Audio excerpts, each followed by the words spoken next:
Ela é a expressão coletiva do homem no contexto social. A cultura é também resultado de como uma pessoa se comunica. É vista na moda, na dança, na música. Mas será que a gente valoriza o que tem?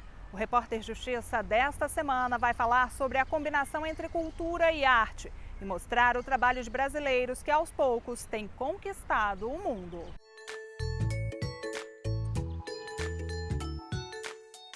O Brasil é um país culturalmente muito rico, né? Muito rico porque a diversidade étnica, a diversidade cultural, a diversidade religiosa, ela gera um caldo de cultura extremamente fértil e rico, e o Brasil nesse sentido, um país com uma enorme vitalidade cultural. Vitalidade que pulsa forte no coração do povo. A arte agrada a públicos variados. Tem quem goste de um pouco de tudo. O que eu mais gosto de fazer é presenciar algum show que tenha dentro da cidade. Só que o acesso à cultura, que deveria ser democrático, às vezes é limitado por aqui. É muito caro. Consumir cultura de modo geral é muito caro. Porque geralmente hoje tudo que você faz você acaba gastando, né? Não é à toa que 1/3 dos brasileiros só visita monumentos e vai a eventos culturais gratuitos. Uma pesquisa feita pela consultoria J. Leiva Cultura e Esporte, em parceria com o Instituto Datafolha, revelou que para 40% da população, frequentar atividades de graça é mais comum do que pagar por elas. As desigualdades sociais podem ser fatores que contribuem para que o consumo de cultura no país seja menor do que deveria. Acredito que pela desigualdade social, pelo fato de tradicionalmente o país ter tido um Estado muito forte, mas uma sociedade civil muito pouco representada, né, nesse Estado, né?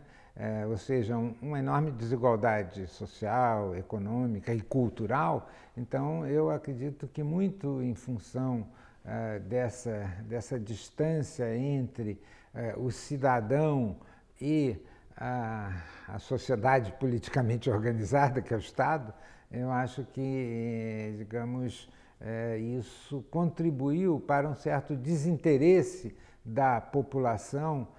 Sérgio, que é diplomata e professor de História da Política Externa Brasileira, acredita que falta entre nós uma tradição.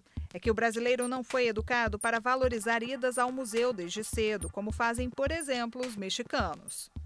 Visitar museu no México é como ir à praia, né? É uma coisa que eles gostam, que eles usufruem, enquanto que ir ao museu no Brasil é quase que um sofrimento que o pai impõe ao filho, mas na verdade o pai acaba não impondo porque ele também não gosta. O Paulo é daquelas pessoas que adoram cultura, arte e lazer, mas confessa, nos últimos anos deixou de frequentar muito lugar porque os valores estão inacessíveis. A cultura no Brasil, sem dúvida nenhuma, é uma cultura cara, né? Um show, um teatro, uma entrada de um teatro, é 100, 150 reais. Infelizmente, não é todo mundo que tem para poder ir, né? Se você vai com a sua esposa, vai com o seu namorado, sua namorada, é um programa que sai por 300, 400 reais uma noite. É caro. O consumo da cultura também depende diretamente da condição financeira do brasileiro. Em tempos de crise, a tendência é que esse interesse desapareça. Quando o Brasil tem uma fase, a economia brasileira tem uma fase de expansão, as atividades culturais ganham com essa expansão. Mas quando o país vive uma recessão, o setor cultural é o que imediatamente mais sofre e sofre de uma forma que há quase que uma descontinuidade entre atividades culturais que deviam ser permanentes, mas muitas delas desaparecem. Infelizmente, a cultura não é para todos no Brasil, né? Existem várias camadas da sociedade que não tem acesso a nenhum tipo de cultura ou quando tem, é muito pouco. O Alan é fã de carteirinha de eventos culturais. Se tem qualquer show ou exposição na cidade, pode ter certeza que lá está ele. Fora de Brasília não é diferente. Sempre que viaja, dá um jeitinho de conciliar o roteiro com idas a museus e monumentos. Eu acho que você deve explorar a cidade, conhecer a cultura do lugar, conhecer pessoas que possam te lembrar características daquele lugar. Acho que isso é importante. Já diz a Constituição Federal que o Estado deve garantir o pleno exercício dos direitos culturais. Deve propiciar também o acesso às fontes de cultura. Além disso, a Declaração dos Direitos Universais de 1948 revela a importância da cultura na vida ativa da sociedade. O acesso à cultura está sendo garantido a toda a população de nosso país por meio de vários eventos, não apenas culturais, mas também voltados ao lazer, ao esporte e outros meios. Cito como exemplo aqui a Orquestra Sinfônica do Distrito Federal. Existem vários concertos, na realidade todos, com raríssimas exceções quando o evento é particular, eles são gratuitos a toda a população.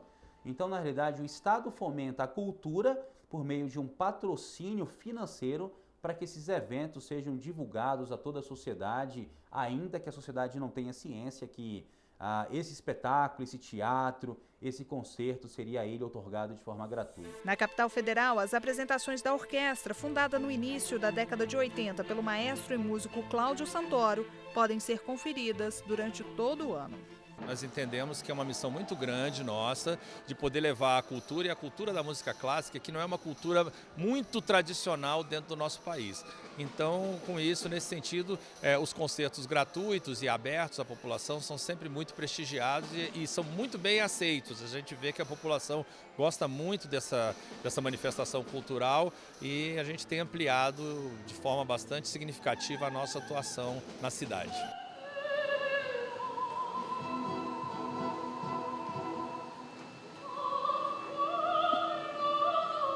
Uma orquestra sinfônica é um organismo de alta qualidade, né? E assim tem uma tradição europeia e as pessoas às vezes ficam um pouco assustadas com essa linguagem da música clássica. Então a gente tem que realmente criar mecanismos e programas para atraí-los. Mas uma vez que eles têm contato com a música sinfônica, com a orquestra, eles ficam realmente maravilhados. Os arranjos refinados e os timbres diversos compõem um grande conjunto sinfônico. A orquestra cativa a plateia e é esse um reconhecimento que dinheiro nenhum paga. Não só é uma sensação de dever cumprido, mas assim também a percepção que a gente precisa ampliar ainda mais, né, a nossa ação junto ao público, de modo que ele possa ter mais acesso a esse tipo de música. A gente vai para um rápido intervalo e volta já. Daqui a pouco o Repórter Justiça mostra para você como a arte de rua e o grafite têm se popularizado no Brasil e no mundo. Não saia daí!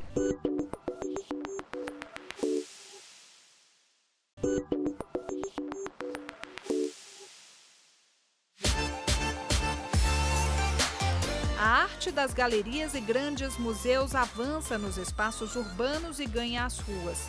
É o jeito popular do artista se manifestar e mais, conseguir se conectar com o mundo. O Pedro, ou Psan, como ficou conhecido, trabalha com quadrinhos e cartoons. Mas foi no grafite que o desenhista se encontrou. Que o desenho no papel, ele pede só essa parte do corpo, né? O punho e a mão.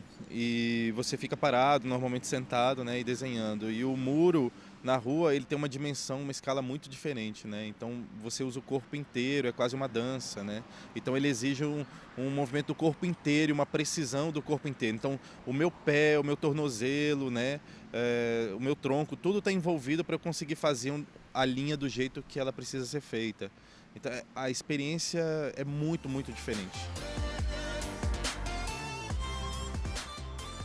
O trabalho do Psan ganhou muros de todo o Brasil. Rompeu barreiras e vem conquistando também o mundo. O personagem principal é esse aí, o Gurulino. Quando eu viajo, eu tento, né, deixar um trabalho também na cidade, né, ou a convite, ou passeando pela cidade mesmo, encontrando os lugares para pintar. Então, em São Paulo tem, no Rio tem, na Europa tem até em Nova York. Então, alguns lugares que a gente tem oportunidade de viajar, a gente deixa um trabalho também, e aí é isso, né? A arte de rua é muito efêmera, né? A gente tem essa relação com ela sempre. Então, as pessoas que admiram o nosso trabalho, normalmente elas são mais apegadas que a gente.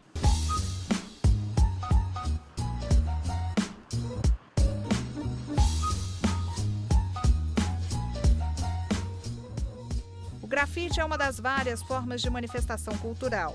O fenômeno ganhou força na década de 70 nos Estados Unidos. Saulo é sociólogo, explica que os desenhos em paredes e muretas têm ligação direta com muitos movimentos. São múltiplas expressões, né? Eu acredito que um exemplo muito contundente dessa multimodalidade, né, artística das expressões chamadas de rua, né, que tem essa característica, pode ser muito bem encontrado na cultura hip hop, né? Por exemplo, que possui uma multiplicidade de elementos, né, que vão constituir toda essa complexidade do movimento de expressão artística de rua.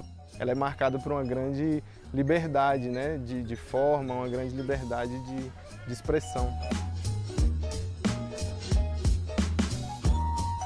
Outro artista daqui que caiu nas graças de brasileiros, americanos e europeus foi Eduardo Cobra. Os desenhos coloridos simulam dimensões. No Rio de Janeiro, a região dos Portos foi revitalizada para as Olimpíadas de 2016. Foi Cobra quem deu um charme à área que estava há anos sem a visita de turistas. O mural de 15 metros de altura e 170 de comprimento é considerado o maior do mundo. Retrata 5 etnias de indígenas de diversos continentes. Recentemente, o artista fez uma releitura do pintor Leonardo da Vinci com a misteriosa Mona Lisa. O lugar escolhido foi o muro deste espaço cultural, que recebe a mostra em homenagem ao italiano. Com um talento nato, Cobra faz sucesso entre turistas que passam por Amsterdã, Nova York, Tóquio, Moscou e México. E você sabia que o grafite tem papel social? Em São Paulo, a ONG Movimento Superação convidou artistas para grafitar obstáculos aos cadeirantes. A campanha Calçadas Sem Rampas se Tornam Muros despertou a reflexão sobre as dificuldades dos 45 milhões de brasileiros com deficiência.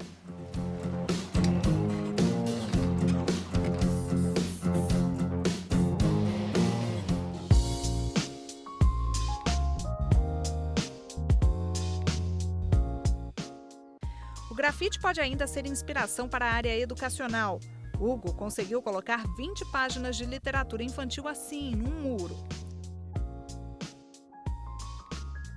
A ideia era levar a mensagem, a história, para mais pessoas. E hoje em dia um livro, numa livraria é caro, né? Nem todo mundo pode comprar um livro. Então a ideia foi essa. Qual seria a solução de levar para mais pessoas de uma forma gratuita? Todo mundo pudesse ler, todas as crianças. E a ideia foi essa, publicar na rua. O grafite ajudou a popularizar a arte. E agora o objetivo é esse, que o grafite ajude a popularizar a leitura. Mas muita gente ainda confunde arte com vandalismo. Para esta advogada, a pichação não tem nada a ver com grafite. Pelo contrário, é crime e vem acompanhada de outros delitos. A pichação, ela pode tanto ser a porta de entrada para o crime, para aquele adolescente, né, em que ele se envolve em pequenos delitos como a pichação, que tem pena de 3 meses a 1 ano. Porém, ele pode estar ali adentrando ao mundo do crime, né? Demarcando territórios, fazendo apologia ao crime, incitando novos crimes, né? E demarcação territorial de organizações criminosas. Ele pode tanto demarcar um território quanto informar, passar uma informação criminosa para outras organizações, né? Para outros núcleos criminosos daquela comunidade, daquela cidade. E também incentivar e propagar o crime, né? Então essa é a grande diferença entre a pichação e o grafite, reside tanto na autorização quanto na expressão artística que é gravada ali naquele prédio.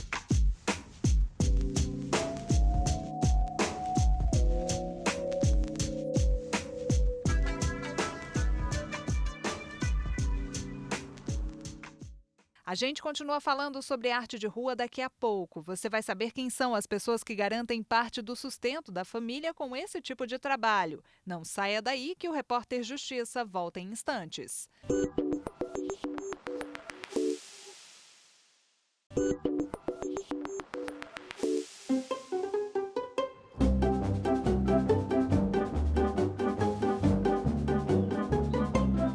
mudança que não está só na troca rápida de roupa.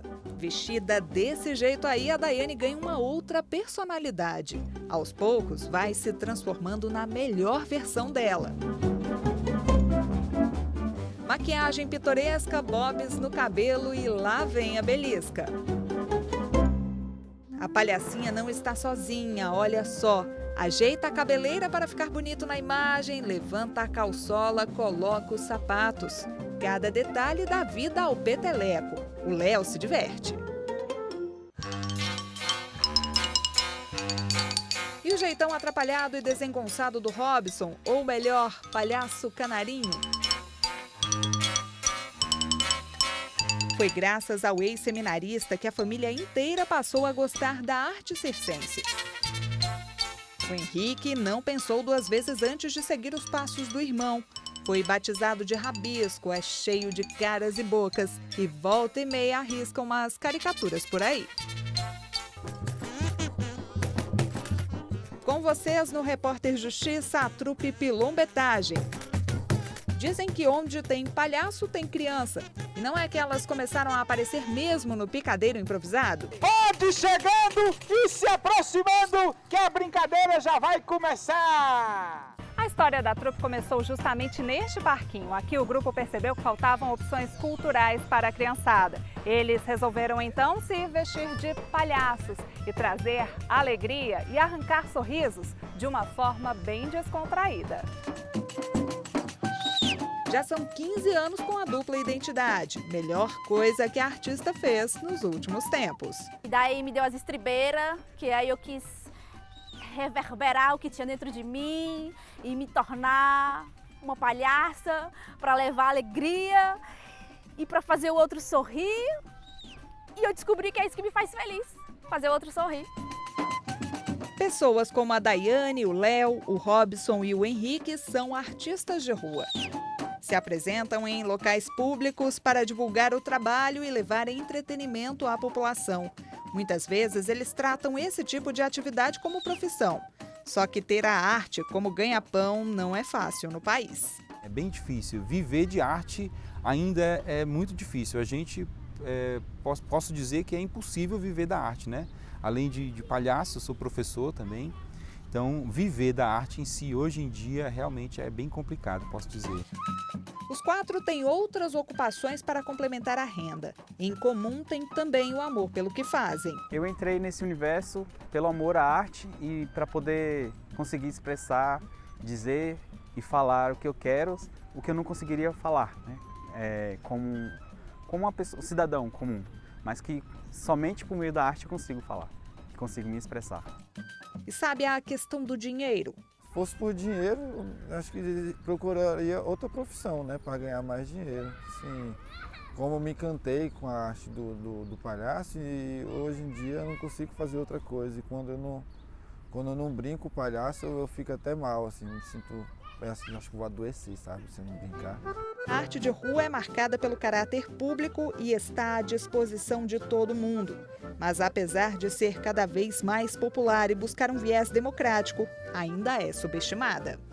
Muitas vezes a gente costuma enxergar a arte de rua, a arte pública, como uma arte menor, né? Exatamente por não passar por determinados mecanismos de consagração da arte. O processo de valorização dessas expressões ele tem uma importância fundamental, né? Porque conforme ganha, né, destaque, ganha volume, né, essa apreciação por parte das pessoas em relação à arte de rua, melhor para os artistas, né? Eles ganham mais condições, mais possibilidades de se expressar.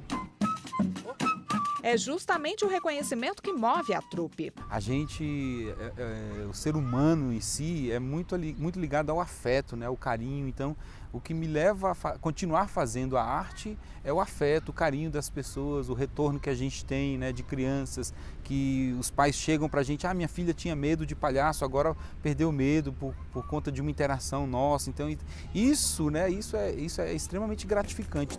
A Sofia, que tinha um pavor danado de palhaço, é a prova de que o grupo Pilombetagem está indo pelo caminho certo. Se divertiu aqui, pegou até o balão com o palhaço. Tem medo de palhaço, mas hoje se aproximou aqui. A Maria Clara passeava com a Cel pelo parque quando viu a apresentação. Ela é a favor de manifestações culturais do tipo. É uma forma da gente poder ocupar as praças, as ruas, juntar crianças, adultos, idosos, enfim, se divertir e poder usufruir desse espaço que é nosso, né? Então, por isso que eu acho que é importante a gente ter mais contato, mais grupos, mais possibilidade das pessoas se expressarem por meio da arte de rua.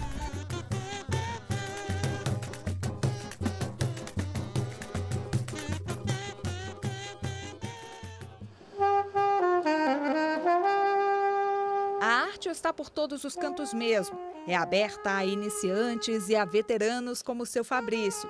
Aos 79 anos, o piauiense radicado em Brasília não desgruda do sax. Eu toco por vocação, né? Está no meu sangue, está no meu DNA. O meu pai, para alegrar as pessoas, nos logradouros, nos eventos, ele tocava instrumento de sopro, pífaro.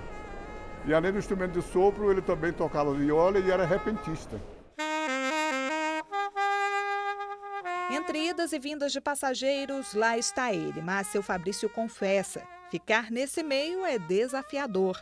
É que na arte de rua ainda há preconceito em relação ao trabalho do artista. Muitas pessoas que nós costumamos chamar casca grossa, né, confundem os artistas de rua.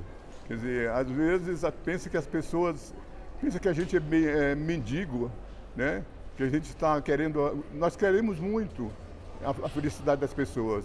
Tem pessoa que pensa que a gente quer o dinheiro. O chapéu no chão é um símbolo, né, do povo, símbolo popular. Mas o importante de tudo, né, é a felicidade da gente e passar essa felicidade para as pessoas também, né? Muitas vezes se faz sim um julgamento depreciativo, né, das práticas artísticas de rua, das práticas artísticas públicas, né? Mas eu tendo, né, a pensar, acreditar que essas questões elas vão, com o passar do tempo, arrefecer exatamente porque essas expressões elas acabam se impondo, né, ao nosso cotidiano, à nossa vida, né, urbana, ao cotidiano urbano, e sendo cada vez mais apreciadas, né?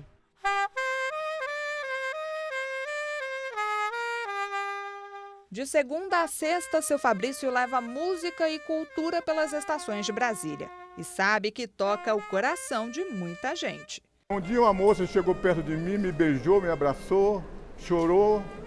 E eu perguntei, a música tocou muito em você? Ela disse sim, fez lembrar meu pai que tocava saxofone. Isso também mexeu comigo também, né? Porque essa reciprocidade de afeto a gente percebe na hora, né? Para ele, o espetáculo e as apresentações de rua vão continuar por muitos e muitos anos. Rugas e cabelos brancos não são sinais de velhice, quando o homem tem uma causa a dedicar à vida. E essa causa a dedicar à minha vida é passar minha felicidade para as pessoas, através da música. Porque música é uma arte de manifestar os diversos afetos da nossa alma mediante o som. E meu ideal, nesse momento, é tocar para a humanidade.